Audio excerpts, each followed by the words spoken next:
سب تعریفیں اس اللہ کے لیے ہیں جس نے اپنے حرمت والے گھر کو لوگوں کے لوٹنے کی جگہ اور جائے امن بنایا، اور درود و سلام ہو اس ذات پر جو اللہ کا فضل و احسان بن کر ہم پر مبعوث ہوئے، اور آپ صلی اللہ علیہ وسلم کی آل پر اور نیکوکار اصحاب پر، اور قیامت کے دن تک نیکی کے ساتھ ان کے پیروی کرنے والوں پر۔ اما بعد، بے شک سب سے افضل اور رب تعالیٰ کو سب سے محبوب جگہ وہ مکہ مکرمہ ہے جس کی اللہ تبارک و تعالی نے قسم اٹھائی ہے۔ ارشاد باری تعالی ہے، لا اقسم بهذا البلد وانت حل بهذا البلد، میں اس شہر کی قسم کھاتا ہوں اور آپ اس شہر میں مقیم ہے۔ اور فرمایا وهذا البلد الامین، اور اس امن والے شہر کی قسم۔ سو رب تعالی نے اس شہر کی قسم بھی اٹھائی اور اسے بلد امین کا نام بھی دیا۔ نبی کریم صلی اللہ علیہ وسلم نے اس شہر کے بارے میں ارشاد فرمایا، اللہ کی قسم اے مکہ، تو اللہ کی سب سے بہتر زمین اور اللہ کی زمین میں اللہ کو سب سے محبوب زمین ہے۔ اگر میں اپنی قوم کے ہاتھوں سے مجبور ہو کر تجھ سے نہ نکالا جاتا تو میں کبھی بھی تجھ سے نہ نکلتا۔ ارشاد باری تعالی ہے، ان اول بیت وضع للناس للذی ببکۃ مبارکا وہدی للعالمین فیہ آیات بینات مقام ابراہیم ومن دخلہ کان آمنا وَلِلَّهِ عَلَى النَّاسِ حِجُّ الْبَيْتِ مَنِ اسْتَطَاعَ إِلَيْهِ سَبِيلًا وَمَنْ كَفَرَ فَإِنَّ اللَّهَ غَنِيٌّ عَنِ الْعَالَمِينَ۔ بے شک اللہ تعالیٰ کا پہلا گھر جو لوگوں کے لیے مقرر کیا گیا وہی ہے جو مکہ شریف میں ہے، جو تمام دنیا کے لیے برکت اور ہدایت والا ہے، اس میں کھلی کھلی نشانیاں ہیں۔ مقام ابراہیم، اس میں جو آ جائے امن والا ہو جاتا ہے۔ اللہ تعالی نے ان لوگوں پر جو اس کی طرف راہ پا سکتے ہیں اس گھر کا حج فرض کر دیا ہے، اور جو کوئی کفر کرے تو اللہ تعالی اس سے بلکہ تمام دنیا سے بے پرواہ ہے۔ اس بلدے طیبہ کے فضائل میں سے یہ ہے کہ رب تعالی نے اسے حرمت والا ٹھہرایا ہے۔ ارشاد باری تعالی ہے، انما امرت ان اعبد رب هذه البلدة الذي حرمها وله كل شيء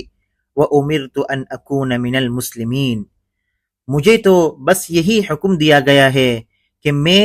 اس شہر کے پروردگار کی عبادت کرتا رہوں جس نے اسے حرمت والا بنایا ہے، جس کی ملکیت میں ہر چیز ہے، اور مجھے یہی فرمایا گیا ہے کہ میں فرما برداروں میں سے ہو جاؤں۔ مذکورہ آیات مبارکہ میں حرمہا کا مطلب یہ ہے کہ اس کو حرام بنایا ہے، اور مراد یہ ہے کہ اس شہر میں کسی ایسی چیز کا لے جانا حرام ہے جو اس کی صلاح اور اس کے رہنے والوں، شجر و حجر اور جانوروں تک کی صلاح کے خلاف ہو۔ لہٰذا اس حکم میں یہ باتیں داخل ہوں گی، اس شہر والوں سے جنگ منع ہے، ان پر زیادتی، ظلم اور انہیں ڈرانا منع ہے، اور معلوم حدود تک اس کا شکار کرنا اور یہاں کی گھاس وغیرہ کاٹنا بھی منع ہے۔ یہ تحریم وہ ہے جس کی رب تعالی نے اپنے پیغمبر ابراہیم علیہ السلام کو وحی کی تھی، جب رب تعالی نے انہیں یہ حکم دیا کہ وہ مکہ مکرمہ میں اس کی توحید کے لیے ایک گھر بنائے، اور حضرت ابراہیم علیہ السلام کی دعا کی قبولیت کے لیے یہ حکم دیا تھا۔ جب رب تعالی نے یہ حکم دیا تھا، رب اجعل هذا بلدا آمنا، اے پروردگار تو اس جگہ کو امن والا شہر بنا۔ پھر نبی کریم صلی اللہ علیہ وسلم نے یہ ارشاد فرمایا ہے، بے شک مکہ کو اللہ نے حرام بنایا ہے، اس کو لوگوں نے حرام نہیں بنایا۔ سو جو شخص بھی اللہ پر اور روز آخرت پر ایمان رکھتا ہے اسے یہ حلال نہیں ہے کہ وہ اس میں خون بہائے یا اس کا درخت کاٹے، اور کوئی رسول صلی اللہ علیہ وسلم کے قتال کو عذر بنا کر رخصت پکڑنا چاہے تو اسے کہہ دو کہ اپنے رسول کو تو اللہ تعالی نے اجازت دی تھی، تمہیں تو اجازت نہیں دی، اور مجھے تو دن کی ایک گھڑی بھر ہی اجازت دی تھی، اور آج اس کی حرمت دوبارہ لوٹ آئی ہے جیسے کل اس کی حرمت تھی، اور چاہیے کہ جو موجود غیر موجود تک پہنچا دے۔ اور ایک روایت میں ہے کہ اس شہر کو اللہ تعالی نے اس دن حرمت والا بنایا تھا جس دن اس نے آسمانوں اور زمین کو پیدا کیا تھا، سو یہ اللہ کی حرمت کے ساتھ قیامت کے دن تک حرام ہے، سو نہ تو اس کا کانٹا کاٹا جائے، اور نہ اس کے شکار کو بدکھایا جائے، اور نہ اس کے لکتا گری پڑی چیز کو اٹھایا مگر اس کو وہ اٹھائے جو اس کی تشہیر کرے، اور نہ اس کی تازہ گھاس کاٹی جائے۔ اس شہر کی ایک عظمت و بزرگی یہ ہے کہ جس نے ظلم کے ساتھ اور شہر میں بے دینی کا ارادہ کیا تو اللہ اسے دردناک عذاب دے گا۔ ارشاد باری تعالی ہے، وَمَن يُرِدْ فِيهِ بِإِلْحَادٍ بِظُلْمٍ نُذِقْهُ مِنْ عَذَابٍ أَلِيمٍ، اور جو بھی ظلم کے ساتھ وہاں دین حق سے پھر جانے کا ارادہ کرے ہم اسے دردناک عذاب چکھائیں گے۔ سو جو شخص شرک، نافرمانیوں، اللہ کی راہ سے روکنے اور مسجد حرام سے روکنے کے ساتھ اس شہر میں ظلم کا ارادہ کرے گا، اللہ تعالی نے اسے عذاب علیم کی وعید اور دھمکی دی ہے۔ اللہ تعالی نے اس شہر کو جو سب سے بڑی بزرگی دی ہے وہ یہ کہ اس شہر میں وہ کعبہ اور مسجد حرام ہے جس کو رب تعالی نے لوگوں کے ٹہرنے، لوٹنے اور امن کی جگہ بنایا ہے، اور نمازیوں کو اس میں زیادہ ثواب کے ساتھ خاص کیا ہے۔ ارشاد باری تعالی ہے، جعل اللہ الکعبۃ البیت الحرام قیاما للناس والشہر الحرام والہدی والقلائد۔ اللہ تعالی نے کعبہ کو جو ادب کا مکان ہے لوگوں کے قائم رہنے کا سبب قرار دیا ہے، اور عزت والے مہینے کو بھی، اور حرم میں قربان ہونے والے جانوروں کو بھی، اور ان جانوروں کو بھی جن کے گلوں میں پٹے ہوں۔ قیما للناس کا مطلب یہ ہے کہ کعبہ کی تعظیم کے ذریعے لوگوں کے دین اور ان کی دنیا کو قائم کرے گا، سو اس سے ان کا اسلام کامل ہوگا، اور اس سے ان کے گناہ جڑیں گے، اور اس گھر کے قصد کرنے سے انہیں بے پناہ عطائیں اور بے شمار احسان ملے گا۔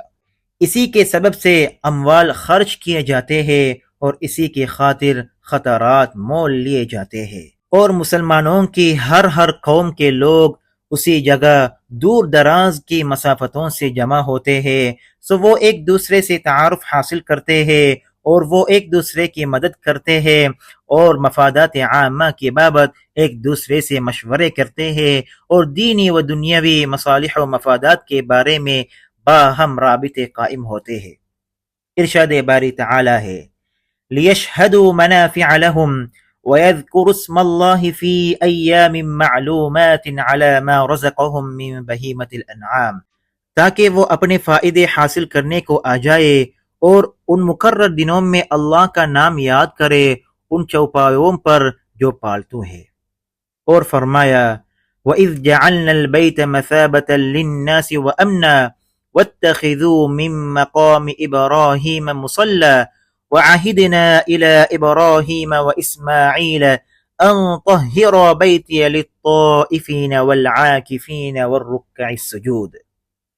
اور جب ہم نے بیت اللہ کو لوگوں کے لیے ثواب اور امن و امان کی جگہ بنایا،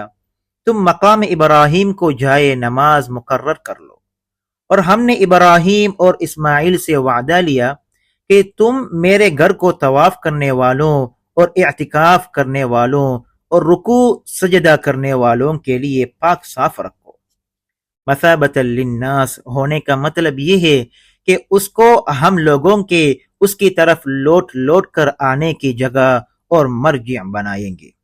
تاکہ وہ یہاں آ کر اپنے دین و دنیا کے فوائد اور مفادات حاصل کرے، اور ادھر بار بار آتے رہے، اور کبھی ان کے جی اس سے بھرے نہیں، سو یہ دلوں کی الفت گاہ بنا رہے، اس کی طرف دل جھکے اور اسی کا انہیں شوق رہے۔